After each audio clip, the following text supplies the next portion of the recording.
Hola a todos, buenas tardes. Empezamos la tutoría primera de esta tercera evaluación, que como sabéis está dedicada a la literatura. O sea que hemos acabado un poco ya con el tema de la sintaxis y las oraciones y nos podemos relajar un poquito con la literatura. Este primer tema no abarca ningún periodo literario concreto. Como sabéis, en el nivel 2 empezamos el romanticismo, ¿vale? Porque en el nivel 1 ya dimos, los que estuvisteis con nosotros, ya trabajamos el tema de la literatura hasta la ilustración. En esta ocasión, pues eso, desde el romanticismo nos iremos hasta la literatura actual y bueno, pues eso será todo lo que veremos de literatura en este nivel 2. Vamos a empezar con la introducción del tema 1, que comienza, como sabéis, en la página 11. Ya sabéis que en la parte de la literatura que se ocupa de la métrica y los recursos estilísticos es la que nos va a ocupar el tiempo esta tercera evaluación. Aplicaremos la métrica cuando nos encontremos ante composiciones poéticas y, ya sabéis, solo cuando nos encontremos ante poemas. Si nos encontramos ante una composición en prosa, una narrativa, una novela, pues no tendremos que aplicar métrica, ¿vale? Porque no hay capacidad ni hay posibilidad de hacerlo. Bien, pues como vemos aquí, los recursos estilísticos sí podremos aplicarlos a todos los tipos de texto, aparte de los que son poéticos. De todos los recursos que vamos a estudiar, los de tipo sonoro prácticamente solo serán aplicables a la poesía. Las figuras de aspecto morfosintáctico y léxico, ahora veremos qué significa esto, nos van a servir a la hora de realizar un comentario de texto. Bueno, vamos a ver la parte de la métrica. Como sabéis, un verso es cada una de las líneas independientes de que consta un poema. Por lo tanto, el estudio de los versos y las estrofas que componen esos poemas, pues será la métrica en sí, será la ciencia que se ocupa de estudiarlo. La estrofa, entonces, será un conjunto de versos separados por espacios del resto del poema. Un poema se compone de una o más estrofas, normalmente. Para medir un verso, que es algo muy importante, porque aunque ya lo vimos en nivel 1, vamos a repasarlo aquí para todos los que no asististeis a ese nivel 1. Para medir un verso hay que contar las sílabas fonéticas, aunque la poesía permite algunas licencias o libertades para construir los poemas. Se llaman licencias métricas y las tenemos en la página 11. Hay un cuadro bastante ilustrativo, pero aún así las vamos a ver detenidamente.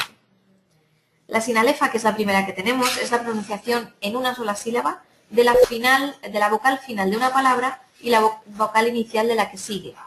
Existen casos particulares como la I, Y y la H y los signos de puntuación.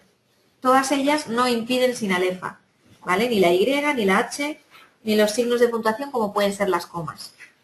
Ya sabéis que si empieza por vocal y acaba por vocal, hay una sinalefa.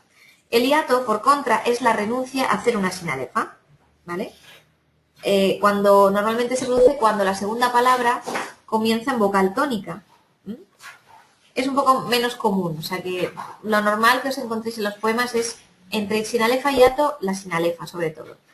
La diéresis se da cuando dos vocales se pronuncian de manera separada.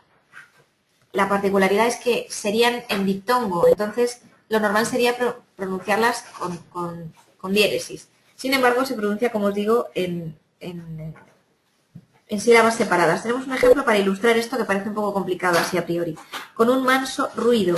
Ruido sería diptongo, pero con la diéresis se separa ruido, ¿vale? Y esa palabra que tenía dos sílabas tiene tres. La sinéresis, sin embargo, consiste en la pronunciación de una sola sílaba dentro de una misma palabra de dos vocales que sí que deberían formar hiato, es decir, deberían ser separadas, o sea, el caso contrario justo a la diéresis. Tenemos el ejemplo aquí, por ejemplo, el que tenemos aquí, a la lealtad castellana. Como veis, hay 9 sílabas gramaticales. ¿Pero qué sucede? Pues que al contarlas haciendo esa sinéresis, nos salen 8, ¿vale?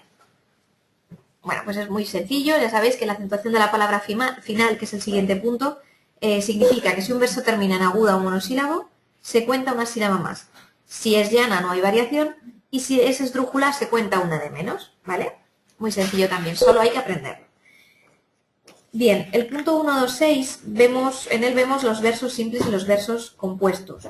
Los versos simples son los que tienen 11 sílabas o menos. En la mitad de ellos se suele producir la cesura, que es la pausa o descanso rítmico que no impide sinalefa. Los versos compuestos son aquellos que tienen más de 11 sílabas, ¿vale? Normalmente se divide en 2 hemistigios. Esto simplemente es aprender toda esta nomenclatura que tenemos delante. La rima, bien, pues consiste en la repetición de sonidos a partir de la última vocal acentuada. Hay dos tipos de rima, como sabéis, que son la asonante y la consonante. Dentro de la asonante solo se repiten fonemas vocálicos y dentro de la consonante se repiten tanto los vocálicos como los consonánticos. Aquí tenéis los ejemplos en los que se puede ver claramente, pero bueno, todo lo que lo hayáis visto el año pasado ya os sonará muchísimo. Tenemos una clasificación a priori de los versos que son de arte menor cuando tienen hasta 8 sílabas y de arte mayor cuando tienen a partir de 9, ¿vale? Bueno, aquí os dejo una diapositiva de cómo medimos un verso.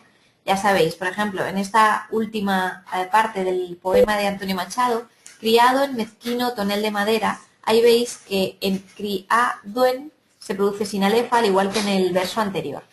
Como veis, este poema es de arte mayor porque sus versos tienen más de 8 sílabas. Por eso la rima que situamos al final se escribe con mayúscula.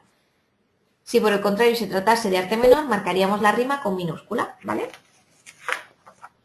En este caso, al contrario, es un poema de arte menor en el que todos los versos tienen 8 sílabas. Por ello la rima se marca en minúscula, como decíamos. Veis que aquí además hay particularidades como en el último verso de una Babel de cristal. Nos encontramos con una sinalefa marcada en negrita y con que la palabra es aguda, por lo tanto, sumamos una sílaba. Muy bien. Las estrofas, bueno, siempre me preguntáis si tenemos que aprenderlas todas de memoria. Por lo menos tenemos que saber diferenciar las de 2 versos, de las de 3, de las de 4, etc. Y al menos tenemos que conocer la cuaderna vía, como sabéis, es una estrofa de 4 versos, ¿vale? Alejandrinos, con rima uniforme, en fin, es bastante fácil de localizar. También tenemos que conocer, por ejemplo, el soneto, el grupo estrófico del soneto, así como el romance. ¿Vale? Tenéis que mirar todas estas, las coplas de pie quebrado también, porque son las que van a aparecer en algunos de los poemas que vamos a tratar, pero sobre todo, ya os digo, las de las páginas 24 y 25, soneto, romance y silva. Aquí no hay mucho que entender, sino que hay que aprender. El soneto son 14 versos en decasílabos, rima consonante y que forman 2 cuartetos y 2 tercetos. El romance es una serie más o menos extensa de octosílabos y la silva una serie indeterminada de versos de 7 y 11 sílabas. ¿Vale? Bueno, lo más difícil de este tema, o lo que más tenemos que estudiar, es el tema de los recursos estilísticos. Aquí, sobre todo, lo que voy a hacer es marcar las que serían más importantes. Dentro de las figuras de aspecto sonoro, tenemos que estudiar la onomatopeya, ¿vale? Que es cuando se utilizan sonidos que reflejan la realidad a la que alude el autor. La anáfora, también marcadla, cuando se repite una misma palabra o grupo de palabras al inicio de todos los versos de un poema o de muchos de ellos.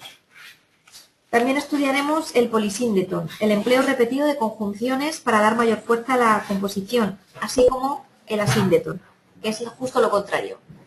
Omisión de conjunciones sustituyéndolas por comas para agilizar un poquito el ritmo del poema.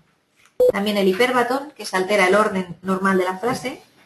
Y de ahí nos vamos a las figuras del plano léxico, las que tienen que ver con los significados, los tropos que llamamos, que consisten en la utilización de palabras en un sentido diferente del que normalmente tienen. La metáfora es súper importante, sustitución de una palabra por otra con la que guarda semejanza.